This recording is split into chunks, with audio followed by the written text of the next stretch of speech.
We were out in LA for almost 15 years, doing various things as far as making all sorts of sketches, short films, music videos, features. And then eventually we started our own little production company called 418 Films. And yeah, we are on our fourth feature film since I would say probably in the last 5 or 6 years. So I think the first one came out in roughly fall of 2019. And yeah, always kind of been very indie, spirited, guerrilla, kind of do it yourself kind of filmmakers. And yeah, that's kind of where we're at. We have our uh, fourth film hopefully coming out. We're waiting on festivals and that sort of thing. So depending on where it lands, summer, fall this year. Right. Okay. So the first thing that you said there, which I looked at your IMDb, which interests me, is co-directing. Now I've done that, didn't enjoy it, or at least Yeah. kind of that had to end for me. What? But you're now on your fourth film, so tell me about what are the advantages of teaming up with someone to co-direct a film. Well, I think the obvious advantages are, as anyone that's made anything knows, it's extremely difficult to make anything, and you need as much support as possible. I also see the flip side of it too, where it is you're trying to have like a very personal, unique voice, singular voice, maybe. I'm sure everybody's been on sets where either a producer and a director are maybe arguing, or two directors are arguing, and all that. I mean, luckily for Kevin and I, I guess we just didn't know any better. We kind of started as a writing team, and we were writing a lot of stuff. We were kind of doing the more, I guess, traditional pitching to studios, pitching to networks, trying to get staffed, submitting samples, that kind of thing. And I think we're just lucky in the sense that we're like, besides being really good friends, we just have a lot of the same sensibilities. Mhm. There never kind of seems to be like an ego. Like I think we both really just want the best, kind of out of the story, the film, the project, and we've kind of developed a way of working that I think works for us. Yeah, a lot of people ask us like how it works. I don't know. I guess we don't know any better. And I think, I think my kind of, weaknesses are his strengths and vice Mhm. versa. And we kind of complement each other well. Yeah. So yeah, for us it kind of works. We do everything like in house. So I edit all the films and he scores it. He's an awesome musician. Um, and yeah, I don't know. For us it kind of works. We kind of have a shorthand. We've kind of over the years developed kind of like how we handle things on set.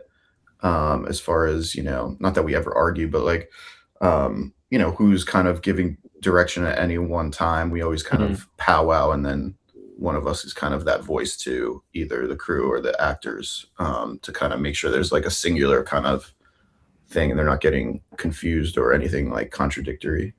Yeah. Yeah, yeah, that's sensible. It's good to have those conversations early and establish that relationship so you don't have those conflicts on set. And it's definitely worth doing that with all of your kind of heads of departments. But if you're co-directing, you've got to have it.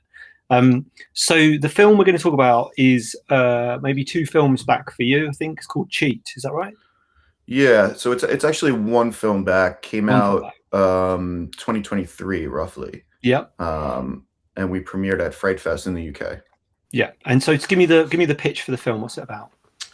So it's a young college student who kind of comes on this like art scholarship to this small town, a little bit of a fish out of water story, and she's kind of put into house with a family, and that's kind of like some of these smaller towns kind of do this, where they pair a family with a college award recipient kind of thing.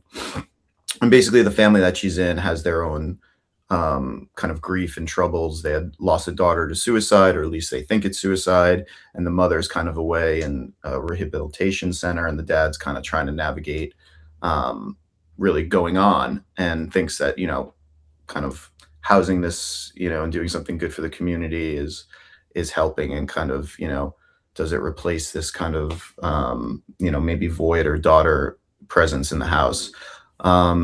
And then yeah, from there basically, we kind of turned into a little bit of a psychological horror where there's kind of a curse on this town, and it has the highest suicide rate in the nation. and everybody assumes it's suicide, and you learn to find out that it's actually kind of haunted by this spirit that is targeting infidelity and Right. people that are cheating on their significant others. And yeah, and it kind of, we kind of drew some stuff from, we were looking at The Ring. It Follows, some of that Mm. kind of vibe, small town curse. Cool. And how much did you spend on it? What was the budget for it? So the production budget was 65,000. 65,000. And before we move on to numbers, so Fright Fest, obviously a lot of filmmakers, that's a big goal for them to get into Fright Fest. What impact did premiering Fright Fest have on the film, do you think, on both, I guess, reviews, perception, and sales and all that kind of stuff? Yeah, I mean, I think it definitely is well known in the world, especially the genre world. So definitely people take notice of it and take notice of the name. So definitely like press, reviews. Also, it holds weight like when reaching out to people. So if you were, we would reach out to sales agents, distributors, um, even production companies and agents to a certain degree. And most people know Fright Fest and know of it. So it does give you kind of like an immediate kind of validity to them. They kind of do hold it in high regard. So it does, I guess, for lack of a better term, kind of cut through the noise. If you could introduce it and say, "Hey, we premiered at Fright Fest," or "We were at Fright Fest," um, people will give it a look. For sure. Um, and yeah, I guess that definitely, along with some other festivals, some smaller international ones, does hold, some weight. It does seem like, at least now, that people, want to be pitched to, and those things help, if that Mm. makes Yeah, sense. yeah, yeah, definitely, I don't know if definitely. I could put like a direct correlation because it's not a market, Fright Mm. Fest. So, like, Cannes, or Toronto, or these ones that like have a market that it's kind of like you could maybe correlate a direct sale out of that. It Mm. wasn't quite that, but it definitely gave a lot of attention and kind of eyes on the film. Yeah, yeah, yeah. I think there's, I'm kind of a bit at odds with festivals at the moment. Just making sure, I don't always say to people, obviously, film festival strategy, make sure you enter the right ones. And yeah, there are big ones. I think the good thing about Fright Fest is it's still in that list of big ones that people recognize, but it doesn't necessarily cost a fortune to enter, Yeah, or is difficult as not as difficult to get into, but you're maybe not competing with quite so many people because it's a genre, so you're kind of specific to that. So it is a good one. Um, so $65,000 kind of horror thriller feature film. So then what happened? Sales and distribution. What happened next? so yeah, so basically we did, I guess we went the more, you could call it, traditional route. So had a sales agent, and tried to basically go around and get MGs. So US, international, collect MGs, and hopefully that was potentially a starting point, or maybe even that would either recoup or kind of go past our budget. Um, and I should mention, because it's kind of relevant. We had done that with a much smaller film before that. So we made a film called The Long Dark Trail, which was kind of like, everybody, I feel like, now kind of has their COVID movie that they made during COVID. Yeah. So that was kind of like our, like, go into the woods, me, Kevin, and a camera. We're just stir crazy, and we want to make something with no kind of expectations. And after that, we made that very cheap. I mean, that was just one of those that it was like our own money, and it was like, maybe ten or $15,000. And we did kind of get these smaller MGs, and they kind of added up, and we eventually made a little bit of money on it. So we're like, okay, maybe we could scale that up. That was the Mm. idea with Cheat. So that's what we did. We played, obviously, Fright Fest, so we played a bigger festival. So we kind of had high expectations, and we didn't quite get there. So whether that was the market, the film, a combination of everything. So we sold a couple smaller kind of territories, and then eventually kind of mutually agreed to split ways with our sales agent, and then put it on Film Hub, and kind of or try to I guess, re-release it in some way, to the Yeah. public, and see kind of what we were able to do that avenue, and on our own. So that sales agent, had you, because of those sales you'd made, had all of that money gone straight into their marketing fees and all that malarkey?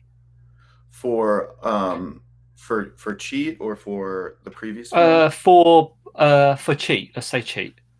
Yeah, so I mean, yes, we did. We put Yeah, it back in for like marketing and stuff. yeah, So yeah, yeah, um yeah, so those small ones for Cheat we put in, and then the one previous we kind of rolled into the Cheat budget, if that makes sense. Like, yeah, so yeah, yeah, yeah. from the film before. I guess what I'm getting at is you hand it over to a sales agent, but they may have made some money out of it, but you haven't. Is that the situation? Well, as far as the 65,000, yeah, we Yeah, haven't been whole on that. yeah, yeah, yeah, So, and and we'll talk. We can talk more about it, but basically, I want to say, you know, Fright Fest. Then we were probably with them.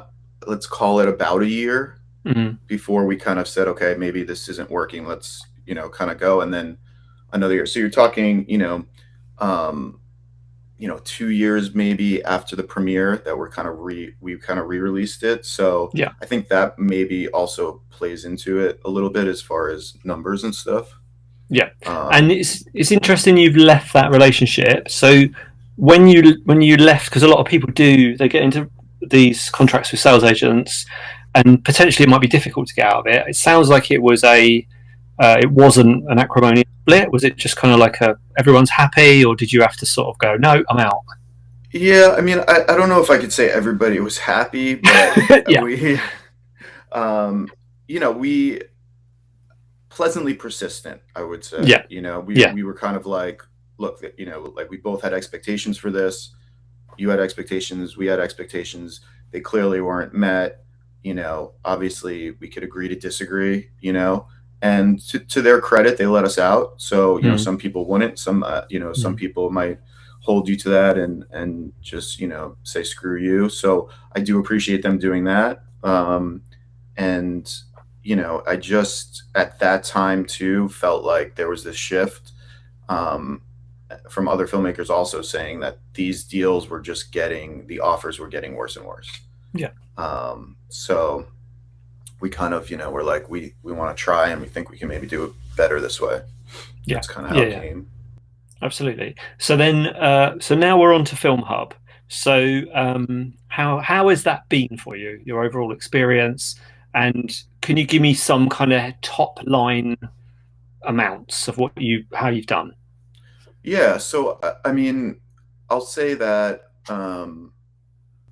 there's a lot of good at Film Hub. Yeah, There's no perfect in any of this. And I think just for like what filmmakers are trying to get out of, um, Film Hub and just distribution in general is like, just some transparency and some kind of fair kind of splits formula, plan going forward, that there is like some kind of light at the end of the tunnel, that they yeah, can maybe recoup, they can kind of make this work. And honestly, our experience was pretty positive with Film Hub. I mean, when we first launched it, we paid for the premium tier, yeah. which is basically, we wanted to have a little bit more control of when the release date is. Also, we had some smaller MGs for international territories, so we did need to block certain Hmm. regions. um, so it does give you a little bit more flexibility. They do give you, a rep, that's very accessible, and never had any issues scheduling, talking to somebody, or anything like that. Um, QC was fairly easy. We got different subtitles, so all of that for the paid thing was good, was positive. Yeah, Um, you know, the numbers of that, to keep that going, I think that's like kind of in a way to be seen. hmm, So we did that for a year, kind of launched it. I think that's the minimum that they were, or that they require you to at least have that paid tier for at least a year. And then we kind of went back to the free kind of core plan just simply because it looked like for us that to keep paying that versus our returns didn't make sense, you know? Yeah. So yeah, I mean, I could give you some like rough numbers. I mean, I could say in about a year, we're probably in the like roughly $15,000 range as far Right. as what we received back. Yeah. Kind of Tubi and Amazon were some of our best kind of returns Yeah. for as far as channels that we got. Um, and it seems like, and it's not a bad thing, but it seems like it's a numbers game. I think the more I'm Mm. kind of thinking about this, it's like maybe owning your own catalog, having a lot of films kind of going at once. And then if you go back to kind of like some of the sales deals or distribution deals, um, I'm always kind of like, what are they doing that we can't do ourselves, right? Mm. And now I don't know how other filmmakers feel, but it seems like there's very little MGs. It's mostly straight to digital with some form of a split. So if there's nothing up front, it's like, well, if they want a 10-year deal and they're not, they're going right to digital and we're splitting with them plus whatever deals they have. So I'm like doing the numbers and I'm like, it doesn't quite make sense. So if they're playing the long game, they want a 10, 12-year contract, maybe that's kind of the new thing is like if you have a lot of films, if you have a catalog, and then maybe it does take 10 years to make it back. Maybe it is a kind of the long play. Yeah. Yeah. um Yeah. so yeah, I mean, just like even using those numbers now, again, not a real kind of traditional big rollout with this because it was a year late kind of thing. Mhm. But 15 grand, is that going to stay? Is that going to drop off? Over 10 years, 8 years, you're kind of maybe getting it back. So that's kind of our experience. And when you look at your earnings, is it is the highest amount on launch and then it's slowly kind of flattened out? I mean, there's definitely like those initial like first 2 to 3 months, Hmm. for sure. But I got to tell you, it's pretty sporadic. Now we do run ads, Yeah. and we've tried to kind of, you know, monitor like spend versus return, Hmm. and we do them consistently monthly. But On what? Where do you do your ads? On Facebook mostly or mostly Meta. So we do Meta? Facebook Yeah. and Instagram. Yeah. That's kind of been the best for us. Hmm. We've tried some other ones. They haven't quite kind of gotten as consistent return or traction. Mm. Um, we've tried also. There's a company called, I think it's Vibe, that does Hmm. basically, it's like streaming, call it commercials. It's a little more traditional commercials, but for streaming platforms. Right. Um, and that I think is a good kind of, it's definitely a good idea. It's a good platform. They do a good job. Again, like for the smaller indie guys, I don't, the spend versus the return. I Mm. think the biggest thing with all this marketing stuff is it's very hard to get any kind of real time data to see what's working. Yeah. Reports are often like a month out, maybe more depending on where you're kind of getting it. And it's very hard to target exactly like, is that working? Hmm. So we've kind of looked back at like the years and kind of looked at our spend, and it's like we're just trying to be like, okay, as long as we're making more than we're spending. So to answer your question, that those first two couple of months for sure, Yeah. but to be honest, it's kind of been pretty erratic. We've had some Mm. months where like we don't know why there was a spike. Yeah. We've had one month, a month where there's nothing. So Mm.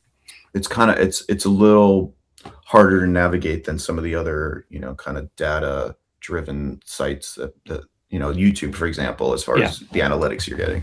Yeah. Yeah. And do you mind me asking? So, how much would you spend a month on advertising on Meta, for example? Yeah, so we kind of actually have some numbers I pulled just um so I mean, honestly, like, so just from here I have like, let's see, I have like 2025, I have like April to September.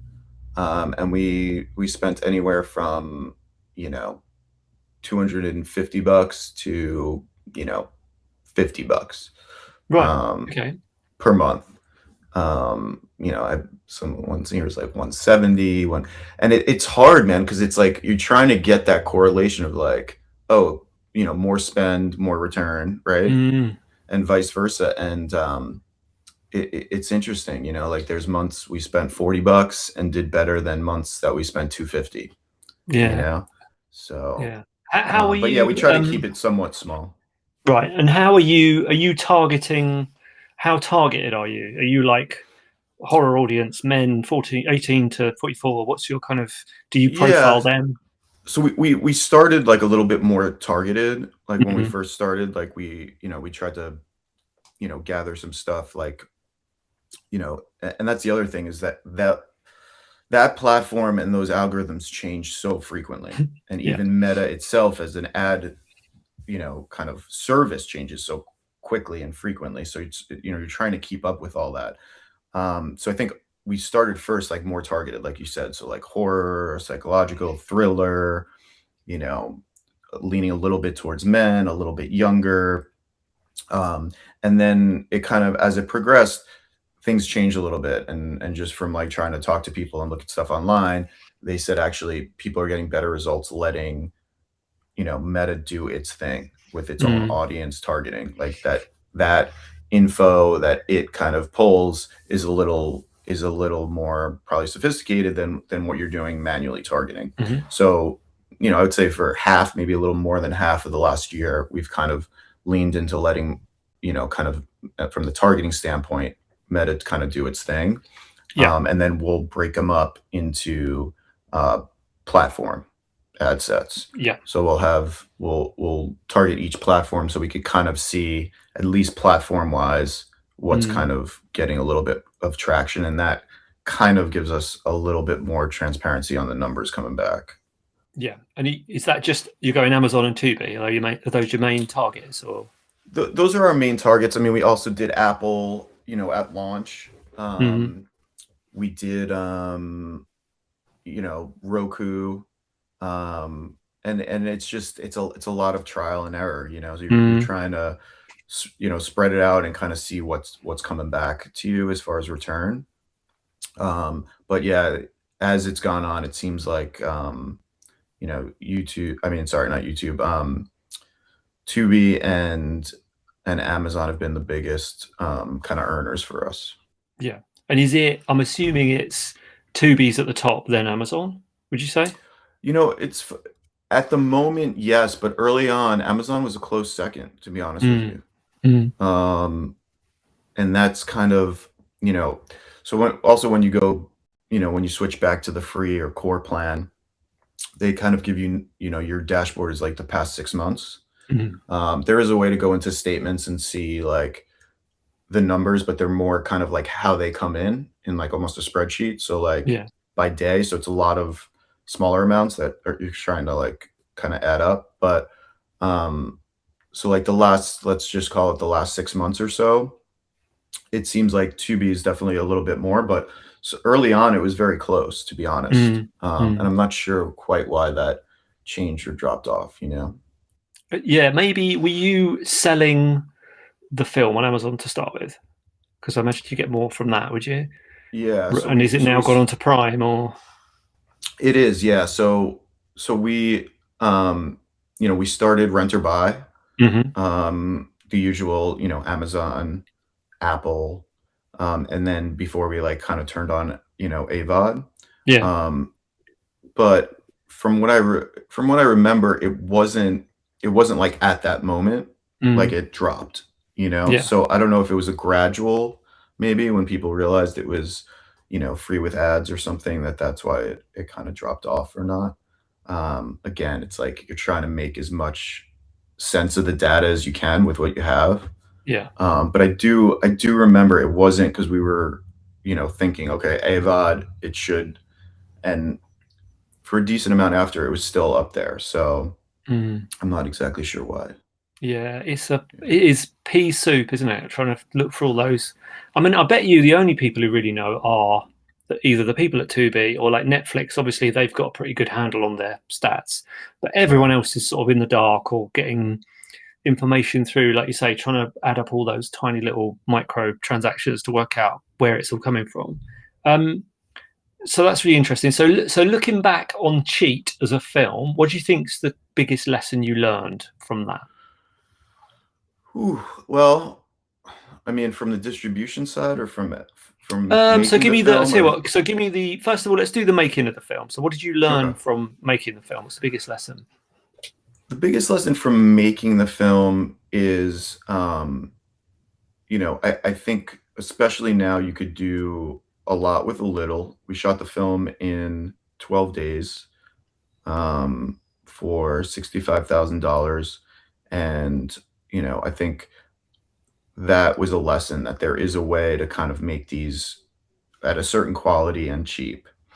And then the other thing is, you know, I think we were chasing kind of what we were kind of told was um, sellable or marketable at the Mm, time. yeah. We had made this little kind of, you know, horror boys in the woods kind of, COVID thing I talked about. And it was like, I think we fell a little bit into, well, hey, this is doing really well now. And if you made Mm, something like this, then you can make money and have a career and then make what you want. And kind of, I think we got caught in that a little bit. So that was definitely a big lesson with like making it. mm, And then as far as the distribution of it, um, I mean, I think the big lesson was, um, you know, just navigating the sales agents and the deals. And like so many people talk about, especially now, not chasing or thinking of this kind of, golden ticket that's going to come and save, like the old indie 90s, payday at Sundance. Like, mm, everybody says it's a little cliche at this point, but those days are gone. So, I think that's the biggest thing and planning. So like for this film now, we haven't gotten in or figured out our festival premieres yet, but we're planning as if we're going to have to release this ourselves. So yeah. we're really from this point having a strategy of what that looks like, where we didn't really have that with Cheat. It was a little bit Mm, more of the traditional play some festivals, talk to as many people, distributors, sales agents as possible, try to navigate the best deal. Where now we're saying, okay, we'll listen. We want to hear all the deals if they're there, but we're having a plan to release it ourselves. And that includes timing, marketing, mm, where it's going, if it's Film Hub, if it's Bitmax, if it's, so that's probably the biggest lesson. And then if something comes along, great. But if not, we have a very planned out, kind of structure, which we didn't really have for Cheat, to be quite honest. yeah. Right. Okay. So there was a couple of things I wanted to. Oh, first I want to ask you, what was Cheat shot on? Because I will get asked. What camera did you use? So we shot on Alexa Mini, Yep. and we got really old Lomo square front anamorphic lenses. So Nice. they're like 70s, like really old. I loved the way they looked. My DP Mm, probably hated me because the focus rings, yeah. and they had all their autofocus, and it was like so old. But I think it just gave it like, somewhat of a nostalgic feel that we were kind of going for. Mm, Kevin and I were really trying to, get that like 70s, 80s kind of feel from it. yeah. Yeah. Yeah. So that was a rental. I'm assuming you don't own one. Yeah, yeah, yeah. Yeah. Yeah, Can I borrow it if you do? Yeah. And then yeah. the other thing I was going to say was about what you said about falling into the trap of making something that you think is going to sell. There's two sides to that because part of me thinks if you did Cheat too, they'd probably kind of feed each other as far as people watching them.